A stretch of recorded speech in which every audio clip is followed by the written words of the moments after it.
Hello, my beautiful people from Untouchable Mama. Thank you for watching our YouTube channel. Please do not forget to subscribe and press the notification button. Thank you. One love. Bye bye. Who get here? They dark nowhere. Ever since when you don't decrease, you don't ever say I can't talk to you. I not talk to you because you with people well now know what una put for fire. Wabe one wa bazuo, wabe ba mi wa mujire. Do e bana gugu wa ma wa boda from ma gbe bia dogwani ha mebe gugu egwa. You understand? O ma no ka egbe ate boneri am bijebe no na kwama no ma na egbe. Ever since when you dey for life you dey speak Bini. Or this setting na wa do aka we are not be like people. Em na your son no me ni na latin. Omado tama we man omado te fie gbe be do need to give family we na go. Who get here dey dark mo we.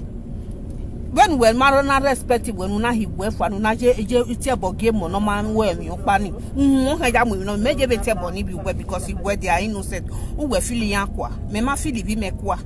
Ibi me wa reke ni me wa je. I agbigbi ageja dollar dagbin imeji. We are citizens school in Mezen be also major also major to wet doctor other front. He may forget just school with Benedion. You are very stupid. You mind war. You matter then why here you mind one good one.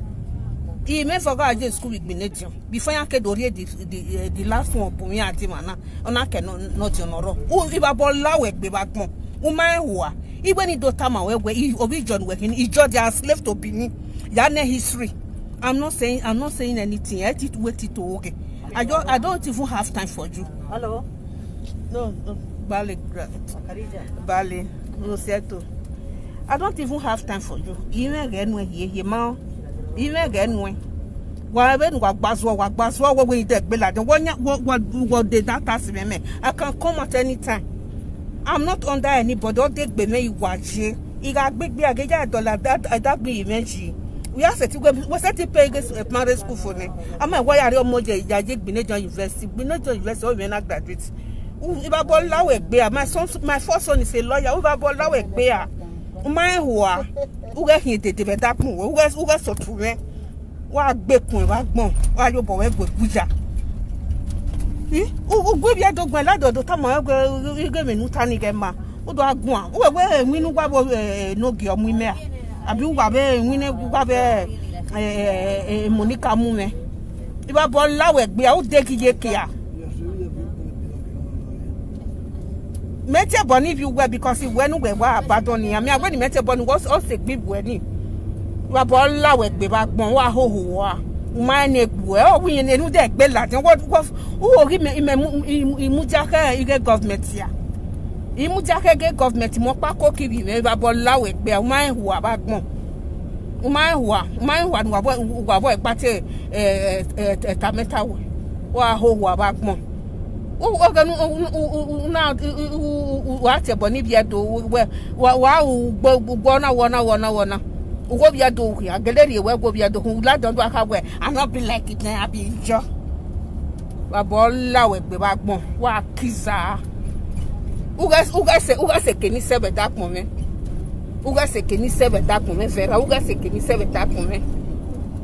Uga via o my gbege babola we gbe bagbon.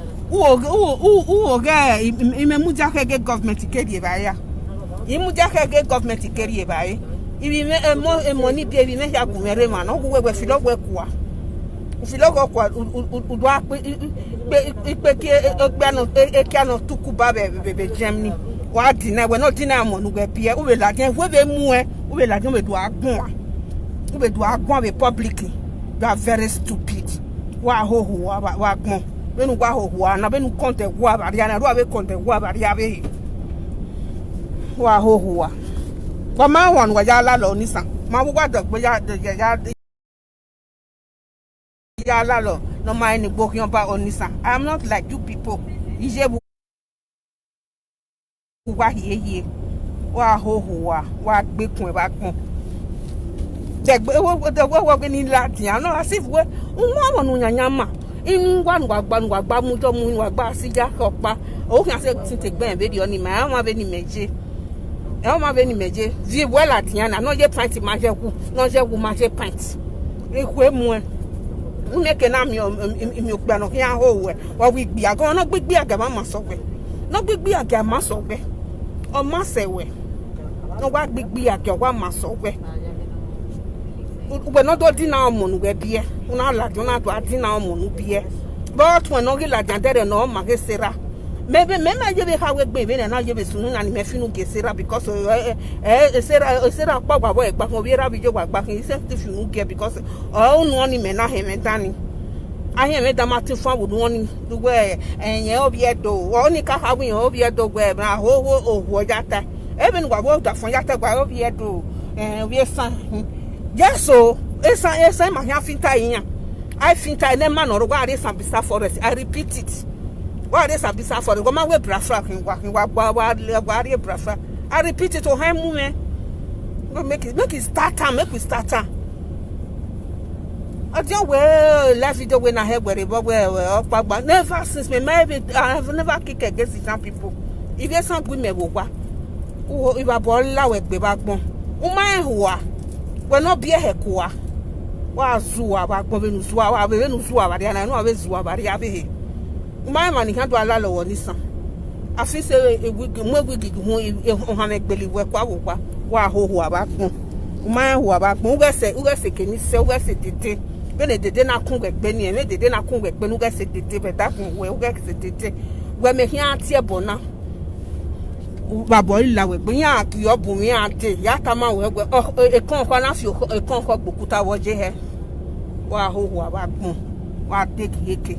When you ready a video na ke fera wa ho wa ba gbon degi yeke to wa wo we ase ti gbi megun ni go je ama won no gun gba ohun no hia go ma gun a ohun won no hia gbi megun ni he na ka wo je me ya ke go ma ni ma se me I wo je me oh na okay let me just keep quiet ma be nu gbe no su wa na o wa nu gbe of vivo la jan do ati ebo na o wa nu gbe na de gbe ya la lo onisan na de gbe ya la lo ni so na ya agwe wo se oni we do agbin no ja na be ma na e ba we hia ka we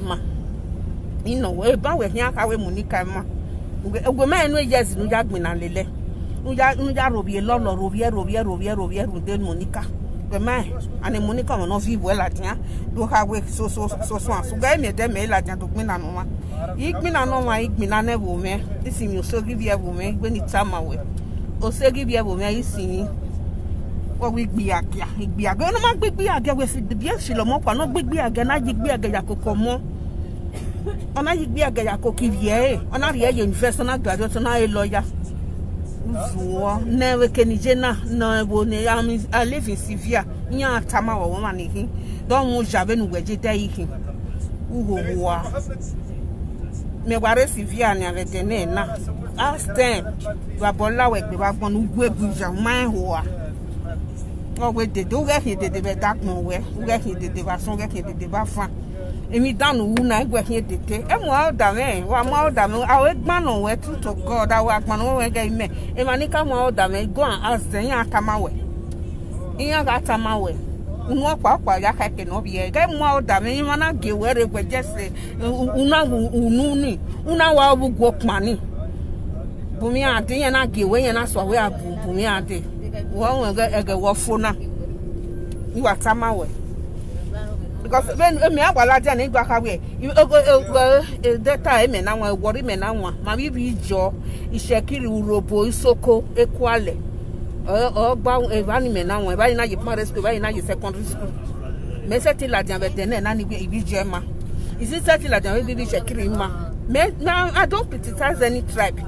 O no wu me do me rere o no wu me who face o manu ngwa boy gba nka gba not be like Benin people they will need Georgia Macedo they will need Georgia Macedo maybe hu ame ngwa epako hasu gba boy gba mo hu ame my vie gbo ni ovien Ijo people they are slave to Benin they be repeated don't you kan pe ovien no imagine azese Ajian zese vegenete. Ami arogbe ya vin are agia kian ya zese. Dugo oge no. Ya no. Zuwa bagbon. Ana be Benin people. Oboda fun we ana be Benin people. not be Benin people. Well, we are saying the next time Macedo, the Nigeria Macedo. Well, Ladian, before we get to how we can go what the what the before we get to Ladian, where Dota we're giving Nigeria Macedo, giving a Sanja Macedo. Night does not the same time here we take it from you. When Mana Mieta, Una Tiaboni Ravi, no Makoko, Feni, Babola, we back when I give Ravi, we no Lawa, and I don't will Lawa Variave. Oh, about idiot fellow, no be a mofilukwa. Do I see or he like we bono what me for packet can be very sera no ma. Or you do for Ladian where or miss so be a my no ban ye advice we're going to bow go more. My no ban of him. The money they don't hear the dog boy. Here guy bow you don't get what I found you to women if you have me a buno bobuno, the wame to meet the Yakinia. Metia bonia, it's a bonia, here got me a yak boy. Because umane gwe here wa gbe na yanga be social media egbe we wa kekwa na ona fa osabo no gbe bi aje ni we me na je social media ege me na akoki bi meni na asu se azen severe iga mu henya hu ya mu henya hu be open market mu jijeke imu wo bona ni ja si he koko ya deli he ye dossier koko ni ja awu me de I wait again if life video na la de be Ladian because a problem opolo with me beni aya survive beni me aya survive e ga aje ogugwe je be di onu na asun mo bi o mi sin na we o meva ka unwe no pa no be college ba na message to Meriedos wa ma se Meriedos yon pa ko kibie e wa mene no me yon ko ke wa me no filo ku abo wa ho wa ba gbon wa ma nu waji very stupid people instead wa ma we mistake wa ta ma gbe na no if you dey so Ghana I don't know I wanna we me down what am mo na mi na no na e ma nu ga wo be wa de gbe a support be nu wa na mu nere re gboto wa de gbe a support ma je mi dan no wu ni imi dan no wu ni okay o gwa mana Ladian kedo de ade nu ke gun onu we ke ro bi ave Monica we ke ti be here we emi obi edo pa no do challenge we go so na gun ya gwa do you think we bring dem Monica no we go when I me na do ku we gun what can Monica we me dem ma Monica ni so that kind person ma boy do go was say me say ti go was be nu wazu ani wa ya la lo ni san me say ti do go Monica was say never. He said he was a keti be here go was say set gunyani egbe ma be oni lo de maybe won say my egbe gbon be de my go man abe mani ma no sage agbe my egbe ni was say fo ama ewuwa egbe ma be Monica ni me here go was say igbe was say o iya mo ne ke picture ke Monica re na iya mo Morocco ya ke send egun ye gbe me ti tomorrow ina tie ige mi ni amure o me hoge me ni me wa gba Monica severe hoge ma na gbon no ge va se ho me na hoge responsible housewife no ya present egbe or we no say zoni ma boy ma ka be ku is only that day what we ogun me ma owe ge ni na arobie Esther be destiny ogun me ma college video gen me gi me naked picture en me do call you na ate bo ni gbe e na ta ma wa o de gbe gba no ke ge ni ada o ma gba no erun don ni edederun diani emenu weta wa wo wata meguji egbe menu wata na me dana hia me tan ti fo nu wa we dede u ga hin dede be dagun we e bonu ti enu hu aja mu ba so hu aja mu ba fan hu o aja mu I still repeat ibi John we we kini a slave yan kini ma iya ma ya zese be ke ne they are slave to us me when me tam obi ovian we kin wo bi ado obi ovian we kin me when me time we since obi job we you know eta ni an obi job we me na do trace any agwe e me na do we your ijo of yen enya himai iya hian zese be gene de abu zoni na ya mu aya agagian aya zese ami arogbe agagian no ofin anu gba ya agagian yo no igbe ni time don your kan we gbo kakabo kan we gba we still continue to repeat it anytime we okay san oro other phone or if you know obi sabe no because it's getting too much we be something we me not be like we not be no you not be no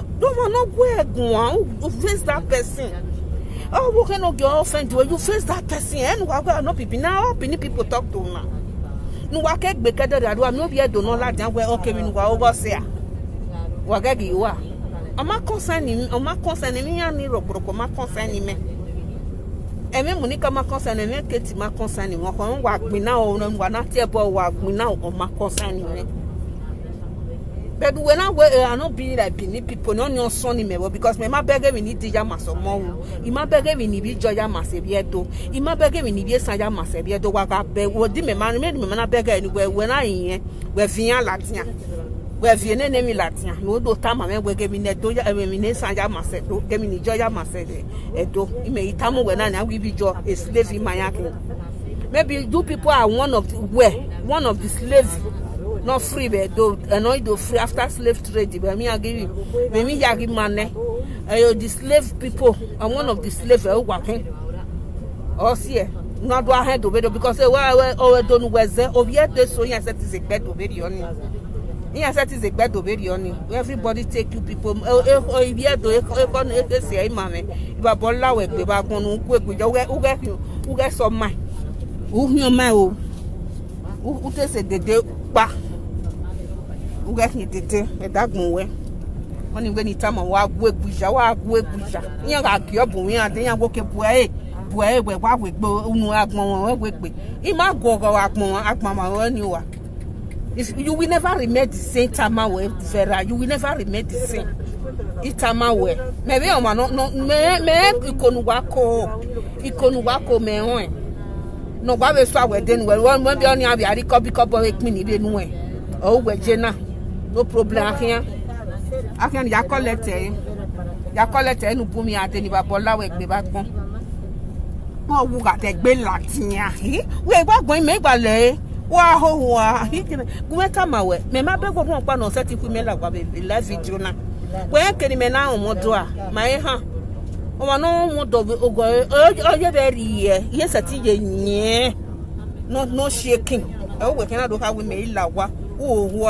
wa degi ke be nu degi ke na umana ebe nu ayakoko omohe emeri edosu nu wewe ha na emeri edosu oni total kibi e ovibi e oko kibi e ke mo filo mo kwa ben we filo kwa we se we bu na do ha out of 5 una go meva ke ka on bie e ku eje be mu o je bi akun a okay nu toto a o enegbu e mi no ja we do dina omo na dina e mo nu we bi o man oku agbon ni kia oko no bia na ogwo money obi ma bia mo be ri onu o me va pa kan be ri otun no do fa o ni saladian ati en go mi sen obi a ki pisen o me bo wa ma gba ogiyan no je pint ma je wu no je wu ma je pint wa be ro be do ata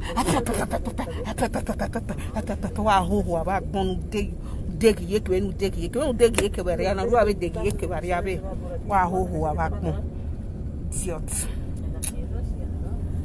Not just mama gbe ni ade de ya gun eni ya beg video no mama no wu ni go ni de gbe la de na tama we latian ala ja 100 times la ja 200 times no o wa go and take care of your children e vera na ne kuemu omo ja no tutu e be kin no gu egbe ja no ge se de be dagun we na me de na so no we no na ba lo we gbe u ke gun megun ya vibu ere vian ara ya gba ori wo vian ade yan re we bo mi mana leni me ro na ma bibi mo gbare mana ma ya finyare training ya je school eni ya we conductor ya mu we baro eni mana we conductor na ya rie ba yan mana push we baro na yan rie ba e no je pint ma je wu no je wu ma je pint ma beg yan ah omo nu we wa wu we ba bi yan gwa so fa be di on we do agbe fi we yan tore be live video ni ku na mu e we guys say we mi ni meune ke de sati do ku me kwa Binedian University you mejo tama we the second one only na re university wa Abuja what am I the first one university be do every time asu strike Abuja kaje asu strike e course no wa o me 4 years o do kin 8 years na go ma do no na jebe de adedo the first one na adedo now the got admission in the University of Binedian the second one only go aje only na Abuja before Okay, if it's out here, okay, Latia. I got it.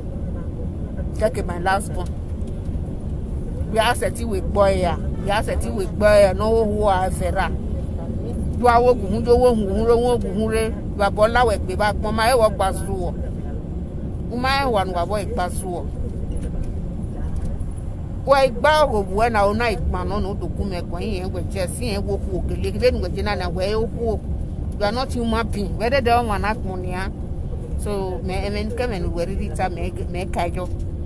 Or two was woman can wait you. So I don't know why you're missing. Why you go? My brother, you are welcome. Joyce, go jo. Why you are send the wagume sure you don't make a second mutani. No BF the moku. Do I my own marriage live video. Do man up with your dog one or concerning where you're raw. So when I not be like Benin people, you to one massive yet. You just sit down and think about that matter when we are time. I not be like Benin people. Oh my how I not be like you. Oh you better money do actual my way we in mass of way. I be on name in one mean. Huh? Oh well you can not be like Benin people. Be like say you better pass Benin people. What is it? What is you better pass Benin people? You job people they are slave to Benin. Ogbomatia working obi ogbomatia we must of here amega yi rock be gani ya fia bibijo agagin yada owa me na be rock be o ofin anyu gbe abenya be akon ibijo is slave for him and we no maybe your forefather have erera no kwa have slave trade have free slave ni o kere also na rere we mana ki gba mana e go to akokomo who are one with the Denny. Who get it? The better way. Who get it? They were to wear what Tony by your lay. And you are coming with way. Who were here was a tea work one me. Men of your cost, men of your soon need you. Oh, just the play. Where's that me? Well, when I can make it, who are begging me, ask them for here now. I must well beg me. I look on okay. When I can make it, who not begging me, but I told you, every way go come. Gas, do go get let's try. Gas try. Who cannot give on in what bathroom money? Yeah, what you have to say. Yeah, what I do something I can't pay the why. Why set him a man? Well, certainly because Odemata, make me naji. I'm do anyhow. Mefi no get a tribe on my way anyhow. Then gonna be like, but where me a dog part there. If I wear, if you jaw one on now, if you born on, if you sound one on, never. Or no, why women me, if I be work one, no more women, equal one. When they were narrow one in. Because we are done by gang, no more button and I was speaking true. Okay. A gage yale kwe pania yade ba a gange ni mere repoto ave speaking true umato takwe ke gba ke mona gbe be ni mona ya setting ya dark me ajama because they are my children, they are my future glory. If you me na so pa yen wa o mama be mu me be la we bo o mama mu me la we bo Mama Maria Pahin Ware, Obije, no Germany, or pay my connection money in Meyake, Morocco, do Areman, no Mama Mumekba. Obama will be Mebuwa. O talking me make him a yala de. Wahoo, about to say, oh, a woman and I work Larry, here where we bugating. I was too big for that. Ipolak be o ma mu media we ade we gbogbo remember ma mu media we bo na do gbigbi agado ya do ya pay ne wa ho wa ba gun mai ho wa o keke nu e ho wa gun o te gun o kaka bogo mani o ma na ni agugun na iwa me no in anything at all. Me marry government up to this present time. I marry government there. Anyway, government here, government of has already go mail. No, I work. Even ya winner. There was a time 2008. He mean a vega winner. Limpieza eva to impress her na winner. Ina went to uniform. Ina the wait time stable. Ya corona pa ila bonokpa. Ya bonokpa pa nila bonokpa. Mokpa. Oga akoki bi me. Eriyan wo 2008. 2008. Where say my brother? 2008 neri awuni ina oyi na soton the video yare YouTube we mana ina soton ni bi me ina igo ni agwe na ni bi me ze na zo is again here na take a case storm Africa shop me ina ku store ni for 6 months ina pay because igo ni here igo ni take ya te so lo ya we beria ya we no care a month we make gain admission to University of Abuja a month in Eragu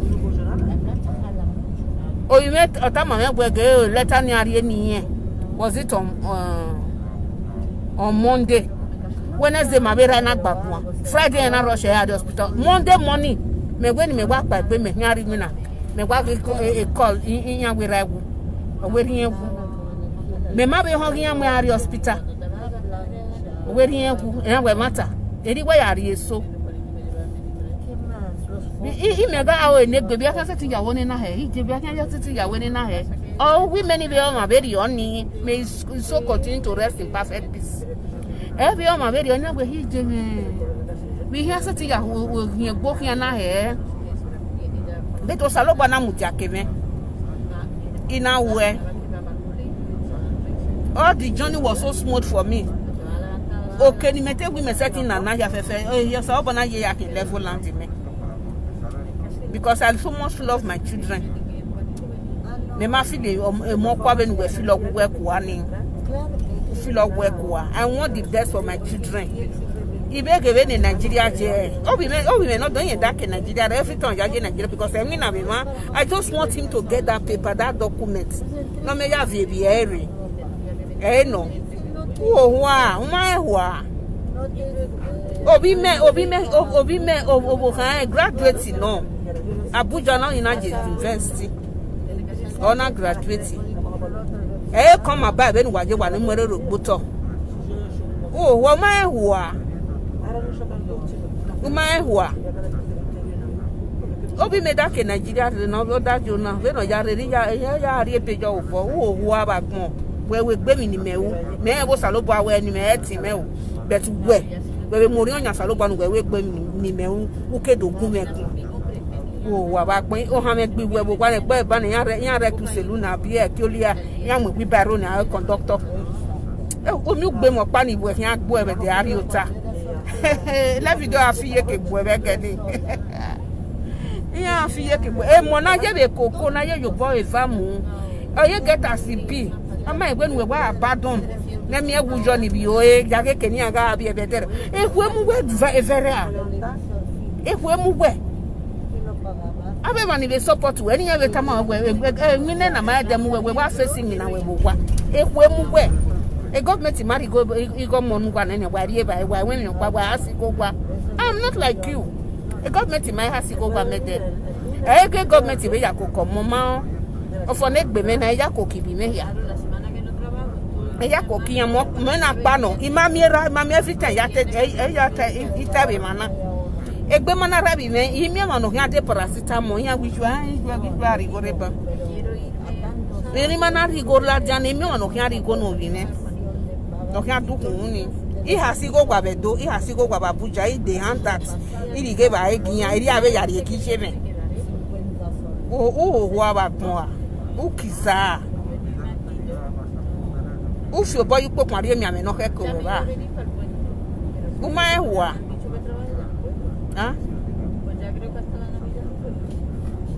iya mo me mejo hu Mike no amu egbera re owo make it come out oni wa mu wo if not me e de se yan wa mi ona me wa no gwi ona gwi so na me na gwe mu jo to hegbere be ne I just this morning I just listened to Ojon way of live video ina gwe let's just forget it mega we gwan your very something na do too much gbe e ku omo no pade don ni we toge we be gwa be la jen wa be do to gwa I just wa gba ji bi edo wa bi edo wa ya gbe tete they don ibi edo na ya ma ujoge gbian ibi edo mu omo na ni bi edo ni bere la video yan ka we gbian kin nu gwa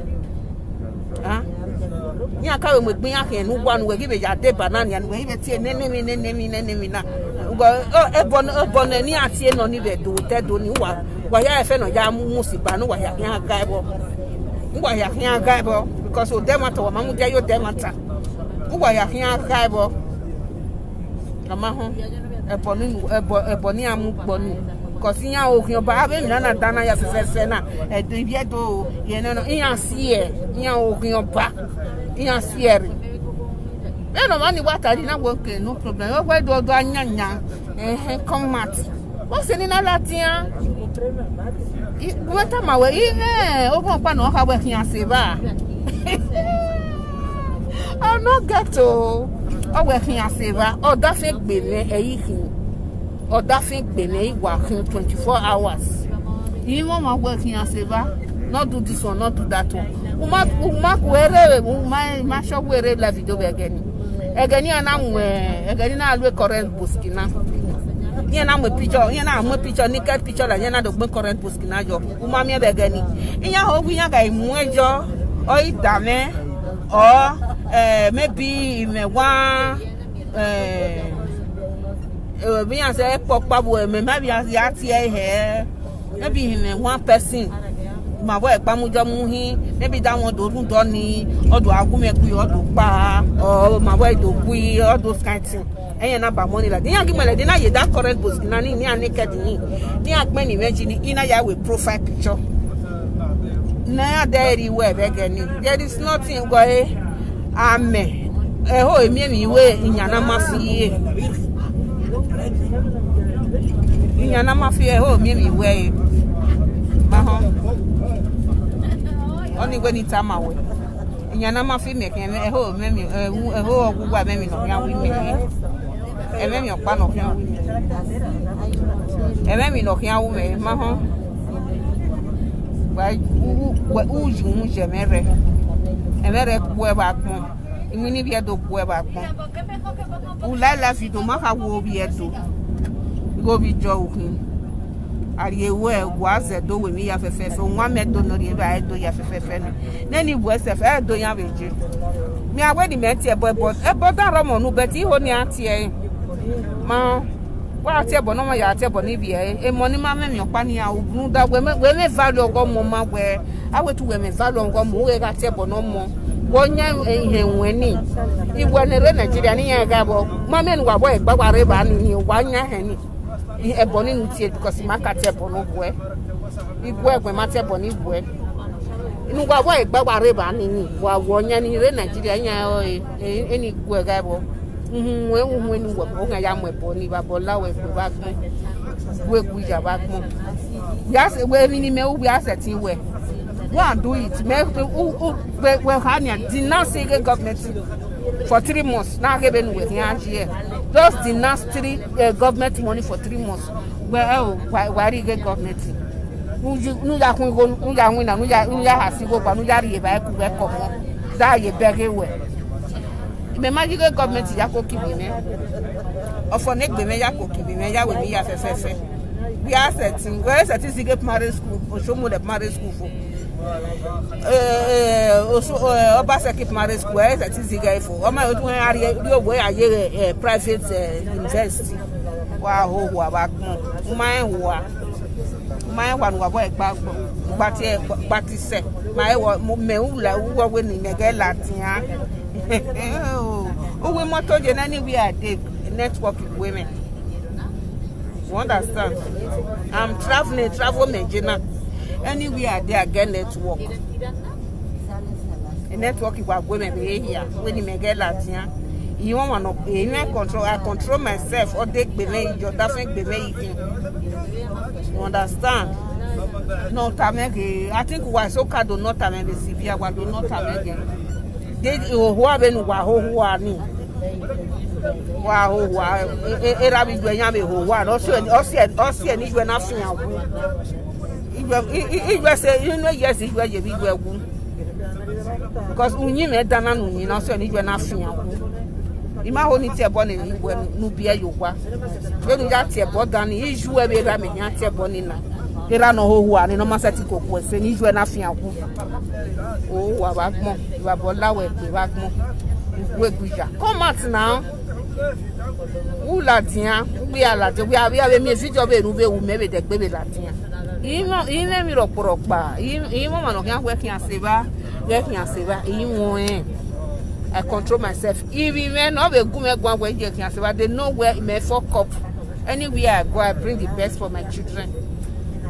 So abagbon yo kon na we ka we ibe win na o you me ti fit me beni me e gba be se na o you me ti fit me o you me ta ma we ni me ga gizo ma we ni gbe age agbo e ba gbon no gbe age o ma ma so we ọmọ no ladian do ya gbigbi age o ma ma se vera no gbigbi age ma se vera o gbigbi age ja ni gbo ya bo wa ya ko ko mo o ma so we na ni we wu we ma gbigbi age o na do agwale ki ano moto no o ki ano tukuba na o ki kanaba e ki ano mwerugun una do awe una do agwale be jemi gugwale se jemi no una do hibuwe emi senu bi ona we fa pa ke kan obi e gude ki ano mwerugun ni babola we pe bagbon no gbigbi age mama se for canopy at the end who will be a government of Igba okay we ma wa ko en ro be man o te me no re jem no mami ge government wadi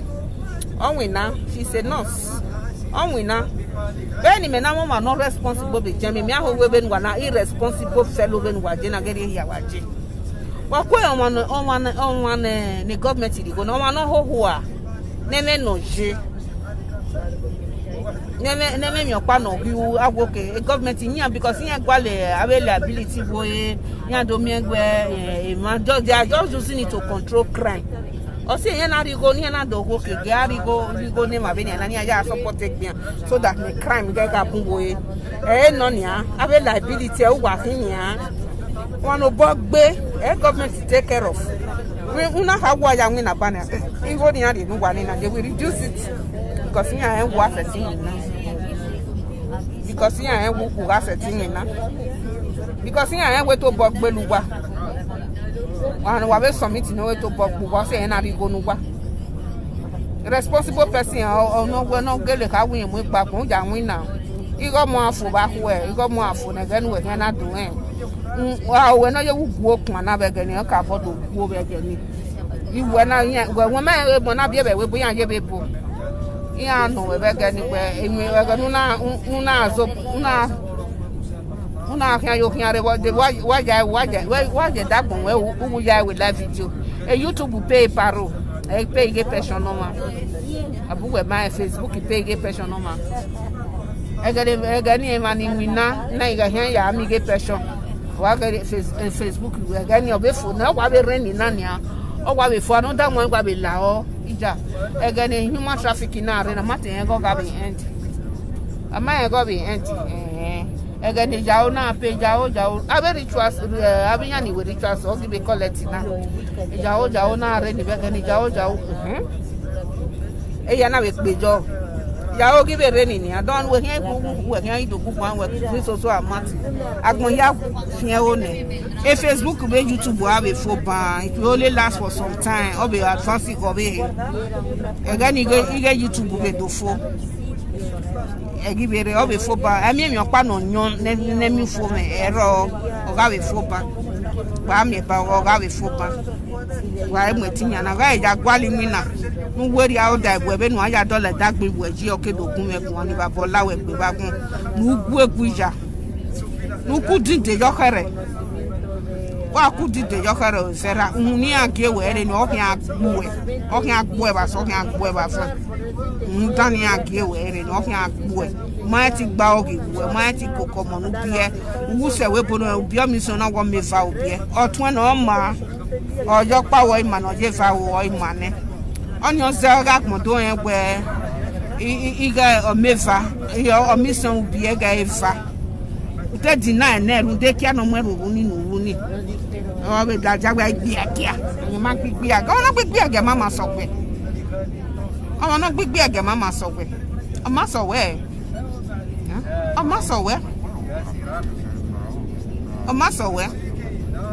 no gbi aga mama so we o ma we total beni meje na ne gbigbi age ya doli bi meji ilewe bo 2006 yes 2006 like year 2005 in Nare Nana. That about 2006. That 2006 around that kind June, July. That's June, July. No, June, July. June, July. Yari, my first land. In under two months. Yari Otoni. June, July. By 2007, it's topic be again. 2008, just 1 year. Be again. And also look bless him. Also look bless him. Yeah, menata. If I were now we had to give a testimony. He had to tell me but there was no time for me. The time he raw was said in mana way. Also, look back daily blessing. Also, look back beg many hearts in it. Also, look back daily blessing. Under 1 year, in you, I know how much I have. A deck benny, mammy go yame. I beg me fancy me. I can't they talk camp. You will be like they talk like. You got get boy no ebo, but also on a Phyllis, on hearty, on Benny J, on Senny say.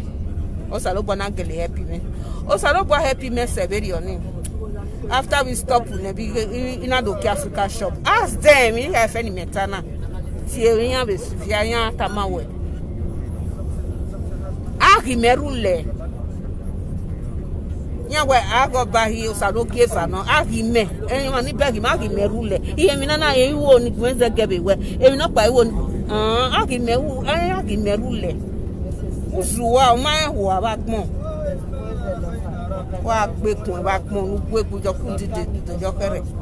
Let me just tell you one thing because I don't have time. I must show you with something because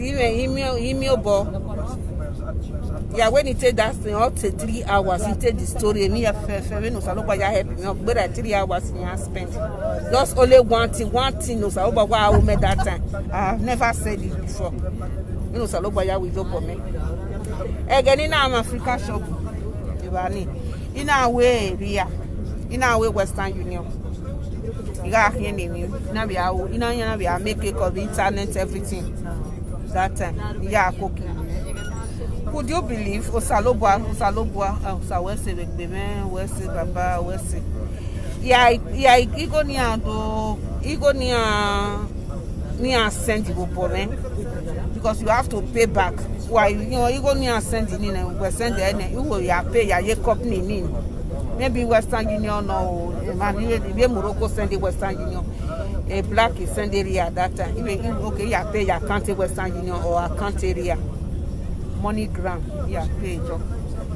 So you go near what you go to so by 2000.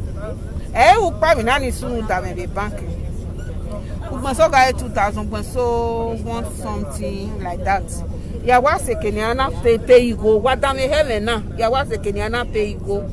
If we go need you to be and we can, then they not send that money to their account. Could you believe on no counter the person that is in charge? Or the return you go, not the movement with it. Or the return you go, not women me. Even me, any rubber bag in Yahweh, we go near the one way to go, the baby and over memory. I movement in me, the first time you were not over an arrest. The first time you were in arrest, brother. You know, we're going to just send it, but you're going to turn and make it. When I was taking a pay, yeah. You might win going on 2,300. You know, we're going to go, yeah, mammy, eh? You know, we man didn't hear no more. Do we go banner? He go give a account now. He send he go say limit him. My wife want to run Panawari.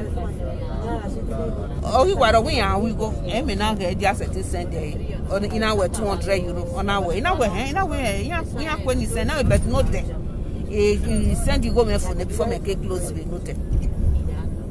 In our way, go no more the best send the 200 in Nana. Where? In our way, not the when we go new.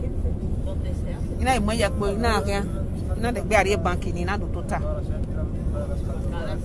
In a total, in a river. I spent more than 2 hours. And we hear now 11. Oh, the man have you given. Oma kwa we ya ma no me gbe dem no. Oma be jere gbe go ni de gbe return go me gbe gbe. At the end na rewa. Me gba we ge me so gba o to me gbe emi o ni ja wo ari bank ni we ni la wo. Ni ja gu yen. O bi emi le ra ki. O we ni ja gu yen, we a ja gu yen, we yen gba ari ba ni. O we yen gba we yen be ya ingressa go je account yen. Ya ingressa ya account yen. Iya we de gbe return go ni yen. O we ma gba do declare baba na. O we go ni amu de gbe mu me gbe no we ni do ni rie la je ni ma ya wanyo. Ina we o han gun me yo gbo kan because udun na je. E bank na mere mana. E gba ba ni an me be ma. Ni aseti do ina we ba we so thing happen. Ina arriba. O bere 2 days. Iya we de gbe be send go be. Igo ni no be account won be fune na we mu afia na collect. That thing happen to me every week. Ya me free money so ba ya free money. Oni bi anti ete mi oni ko miracle money na eslo ma aka yo. Every week ani ya ga we na ni fune me ya de gbe atota e bank be ya arriba. Hoping ya do collect go ni. O se we na ire na do ta ma we ke mi opa no sun.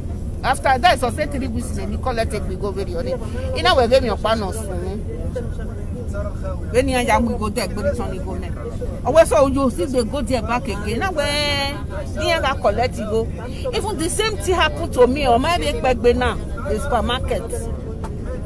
A phone in a marry, revealing when you are flashing. It happened to me. It was me what they mean. Epon me mujoto. Ni vie karo ni temije e phone no one wa drop me ma be on wa drop wa je we ba tie ni we karo go me ni ma e ga ni megi gwe ni me ya vie megi mu karo ye ba de me gwe ni me vie mi hi e karo re megi gwa ge phone o wa ro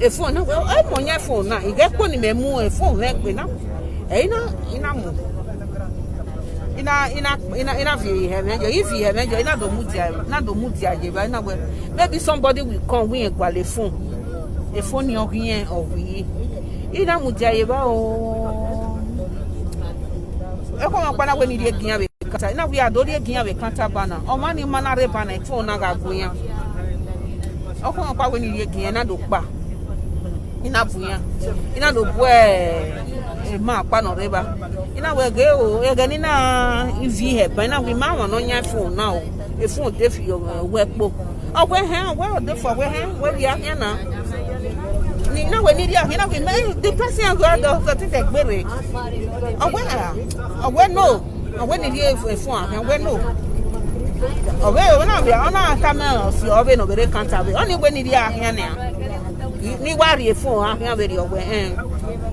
na go ma e phone no dey at ya collect e bo ma ni dia ni ma re case kure be no dey ni e na ko ri phone ina ri ati e de be gbe na de gbe supermarket ni maybe in ga ha we hand the person re o marry 2 days ya go be the o we ma mi e na ri phone na ri kian na flash e so area mi na ni wa sunu da me for some time o ni wa ni ego ni eya agba obi bibe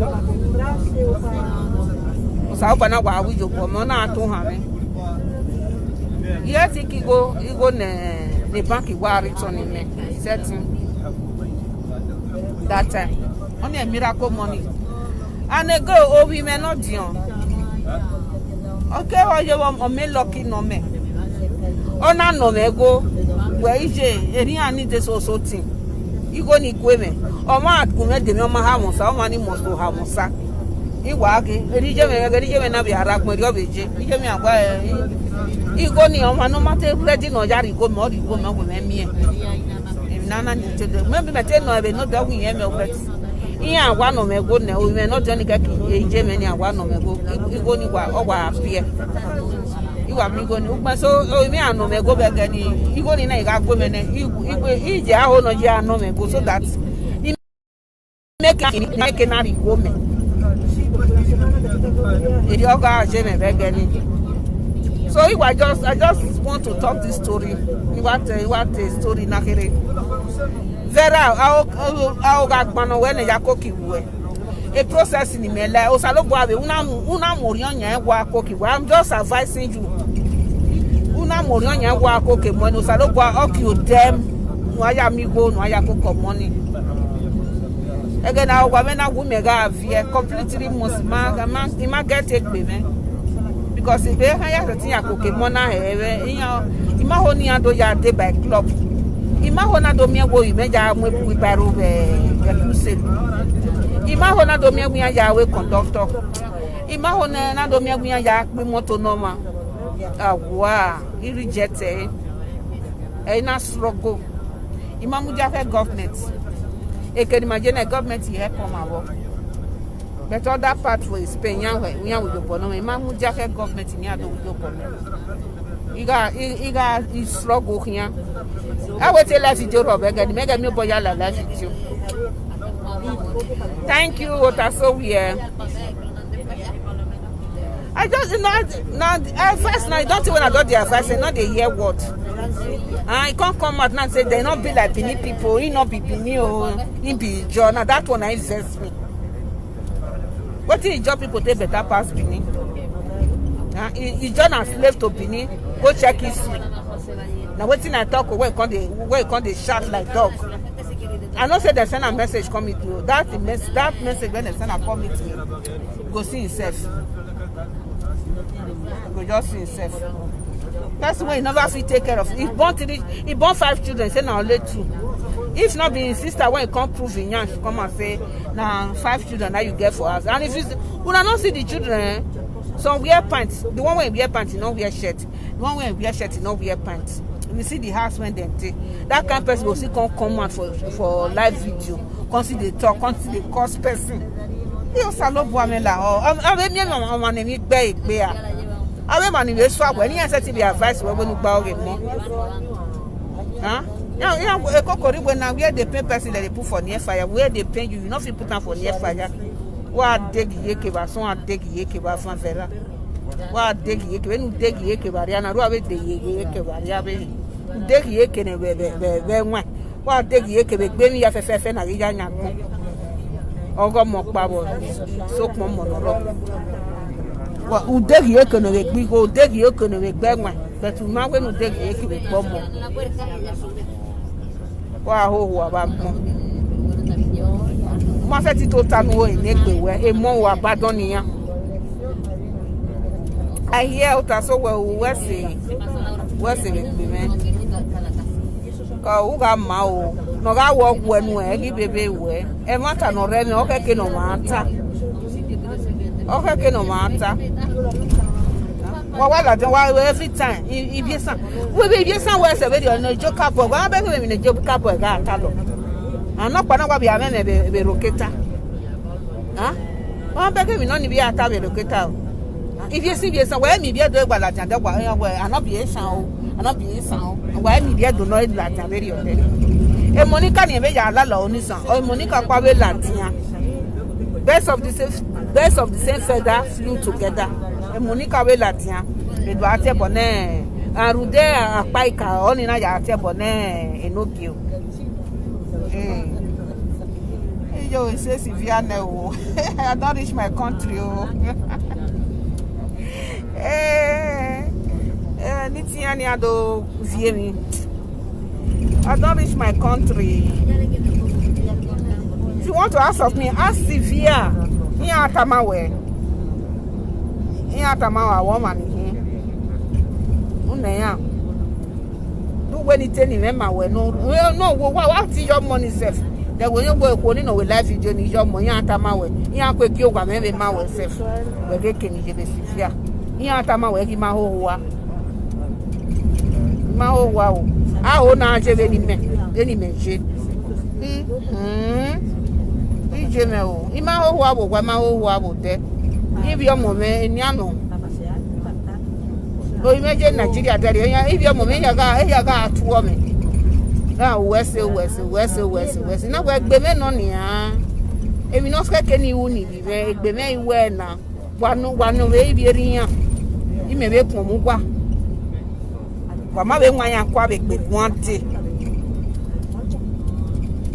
e ma ho wa ye yo benu weje do asin omo c'est si omo e madam e mo fun be na e be re la ni ma we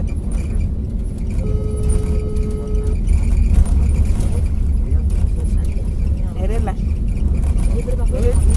nya we na ya ati ma na ekwan ni wana ati no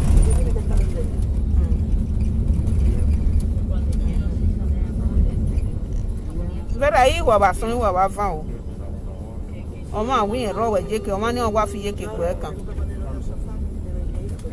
o wa fi ye ke gbo and I will deal with you me uwu no uwu but o no go ma fe we the Monica ya te born egbe ma be mi hello say Sylvia now Bumi ade autobus it's a red line of all street of a line me say Sylvia me waje na say Sylvia na in my hands autobus na when Bumi ade time I go no do mu jaka ba anyway you let there be ahoy o ma ho I don't want to wait for dear. I'll go where him.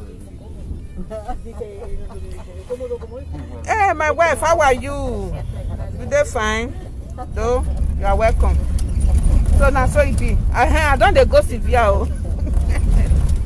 I don't see. I just there for Sylvia. I don't Sylvia.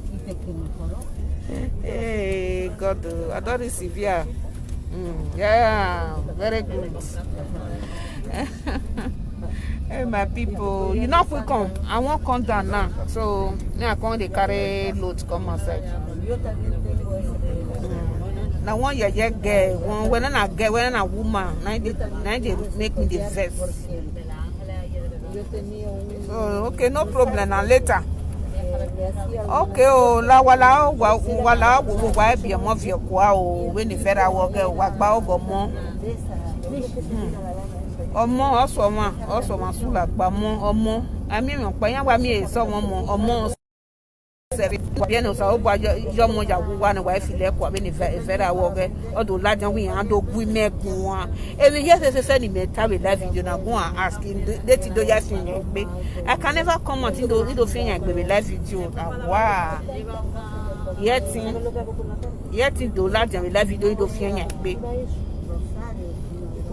ya no Sylvia Jena ya no ta me gede we tell you oh wa ba gbon but man no ma set zige primary school oge oba sekifu oga we yan ri o mo ari private university a gbekun ma wa oh God every time we make Nigeria because every na we mana I mean, what do you we man? What do you we man?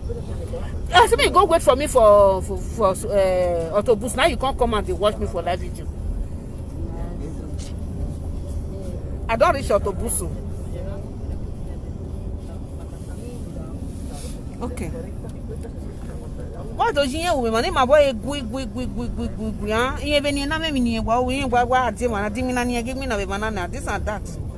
Se bonek mi have a plat vera ni ba bola wa gbe ba gun e bonu nu wa te nu wa ju hun wa ya mu e ba sun wa ju hun wa ya mu e ba fa a o ge gbanu wa ya te boneru wa bi ju wa abogojo anobi la bi ni o anobi la bi ni o wa ho wa ba gun wa degi je ke benu wa degi je ke na wa support e no mana energy benu wa ya fefe ya call je ba ni e bonu ne vera te nu wa be te nu wa ju hun wa ya mu e wa bola wa gbe ba gun wa degi je ke ba gun why oh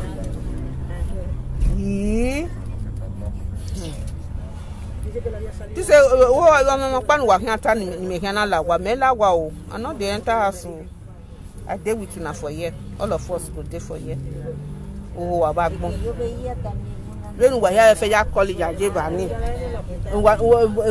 ogwanaga obi edo and many no ne vera ni onaga matter ima we na gwe Monica gwe ma we na gwe no pa gwo no ke gun ya gwan ke do mi ni itayo wa ma se tita ma gwe no ya gba ogo mo eru wa we bi e loku wa we fi le bi kwa wa bo la wa gbe ba gun o ma no ki ware o ma ni wa iba bo ni ala wa ya kin no ani oni ehun ni dogi wa iwa bol la wa gbe ba gbon wa gbe